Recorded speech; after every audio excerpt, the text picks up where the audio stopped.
What's up guys, Ilia Talk Sports here, back with another video, and this time we are going to be reviewing UFC 308, Topuria versus Holloway. And guys, we were treated to an absolute beautiful main event, one that I've been very hyped for. You guys will know that from my preview.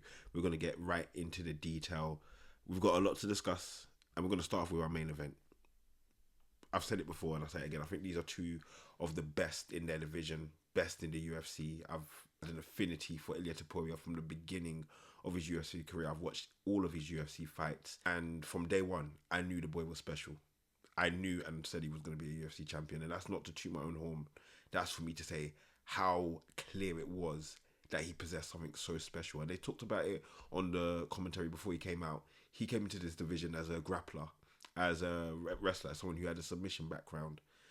He wasn't somebody who we knew would be as proficient with his hands as he is. And in this fight was the true testament of that. You're going up against the best striker in the UFC history, potentially.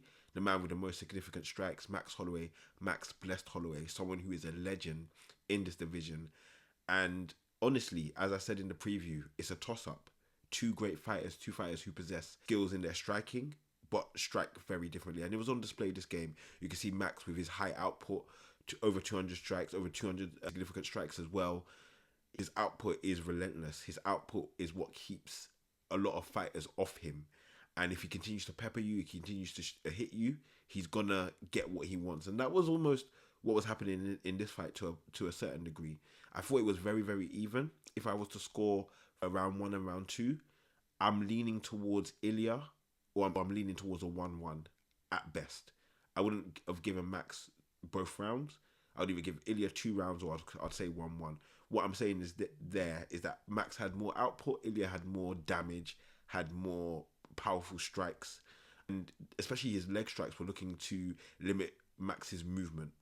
And I think that played a part into that later round 3, round 4, round 5, even though we didn't get there. It was damage that was going to continue to play a part in terms of how Max Holloway would be able to get out of that firing line, get away from those power punches. And he wasn't able to, unfortunately. Stepping into round 1 and round 2, very competitive as mentioned. I think Ilia was slightly above. He was working the legs, less so the body as he normally does.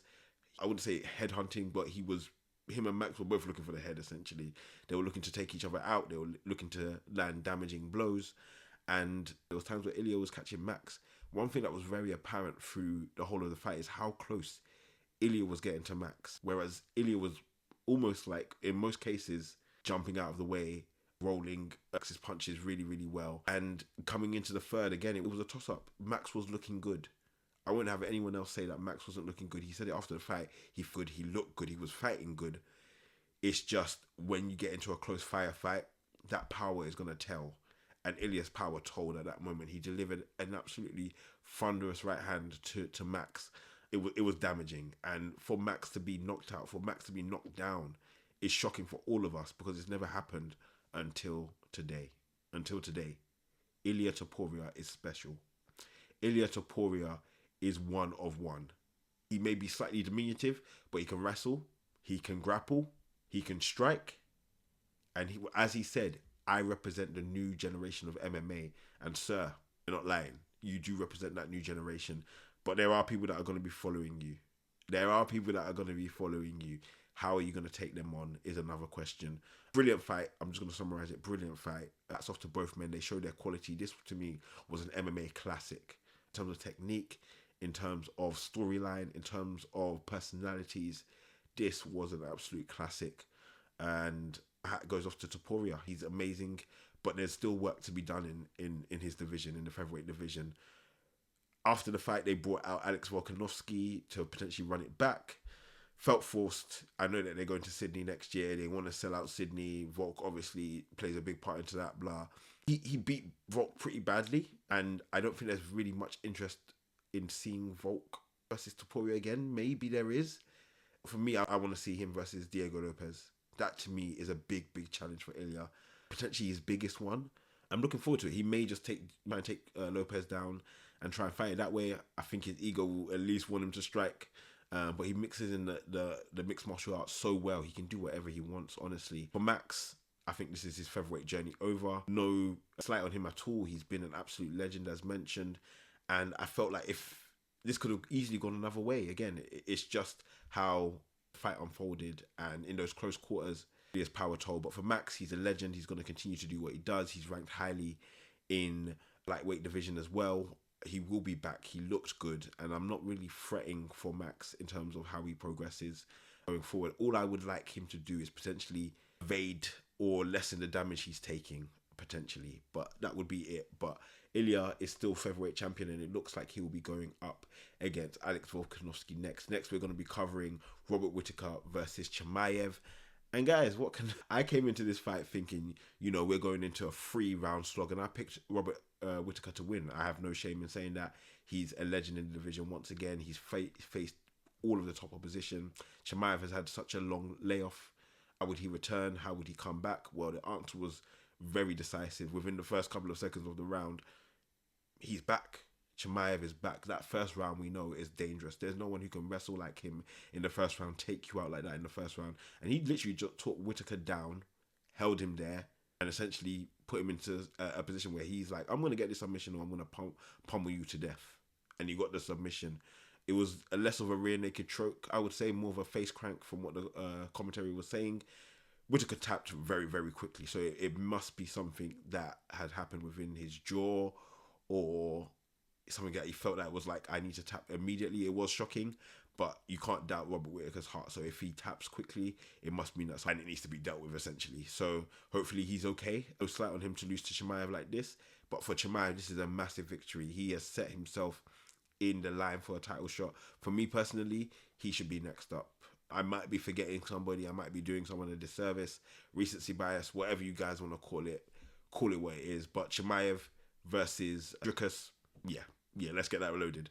I don't want to hear talk about Sean Strickland. I have no interest in seeing Sean Strickland versus Dricus again. We can do it. I wouldn't really out Chimaev versus Dricus, because if Dricus is who he says he is and Chimaev is who he says he is, we're in for another classic. Big hats off to Chimaev to come in against Whitaker, a legend who has faced the best of the best and taken out some of the best, and beat him like that in the first round. Amazing. I want to see him fight for the title next. For Whitaker, he's just going to have to continue his slog through the division. He's not going to move down. He's not going to move up. Where he is. So for him, it's about potentially having the most exciting fights and potentially putting himself in position for any opportunity to come his way. It may not be via ranking. It may just be due to injuries or people not being available. But he needs to continue to fight. He needs to continue to establish himself in the division if that's what he truly wants. But I think with retirement, personally, could be a little way off. I think he's still got it. He's just come up against an absolute juggernaut in Chimaev. Ankalaev versus Rakic. Guys, I wasn't expecting the most exciting fight, but Ankalaev always puts himself in positions where you think, oh, this is the next win that's going to take him to the championship, and it should take him to the championship. Beating Rakic, unanimous decision, should be something that's well received. It is well received, but it was boring. And I'm not someone who's overly, I don't want to see wrestling, I don't want to see a striking masterclass, but it was a little bit boring, and it's not the first time we've seen that. The Yan fight as well was boring, and Ankalaev, I think, should get the title fight without a doubt, but it's not going to be built up in the way it should be built up, and that's why you had multiple heavyweights like Jamal Hill and Yan come out and say, is this the fight that you really want to see? Let me go at him again. I don't want to see Yan versus Pereira again. I don't really want to see I like Jamal Hill, and I feel like certain things in that fight may have gone against him. But you need to build yourself up again to where we're like, we want to see that again. You had your chance. Ankalaev deserves his chance. But coming into it, we're not that excited. But some people weren't excited about the Khalil Roundtree fight as well. So each to their own. I think Ankalaev versus Pereira should be next, and it should be a fight that should be booked quite quickly if we can, because we've had this number one contender waiting in the wings for quite a while. But not much really to say about this fight. It was heavily contested on the feet. Two very good strikers for their division, but it wasn't ultra interesting. And that's something for us to potentially take away for Ankalaev going into his next fight. The next one, Leron Murphy versus Dan Ige, and I enjoyed this fight a hell of a lot. Dan Ige is always game for a good fight. He always comes out and gives his best.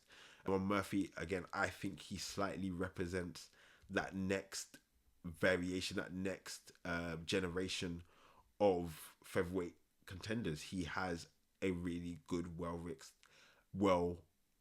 skill set. He can fight on the feet, he can fight on the ground, he can take you down.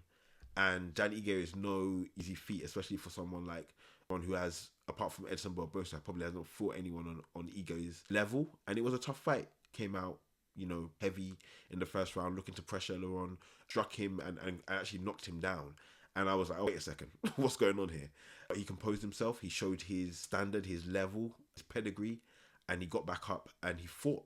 He fought Danny Gay really well, and I think him being a winner by unanimous decision is rightfully so. And you could argue probably might have won one, maybe, if you're being generous.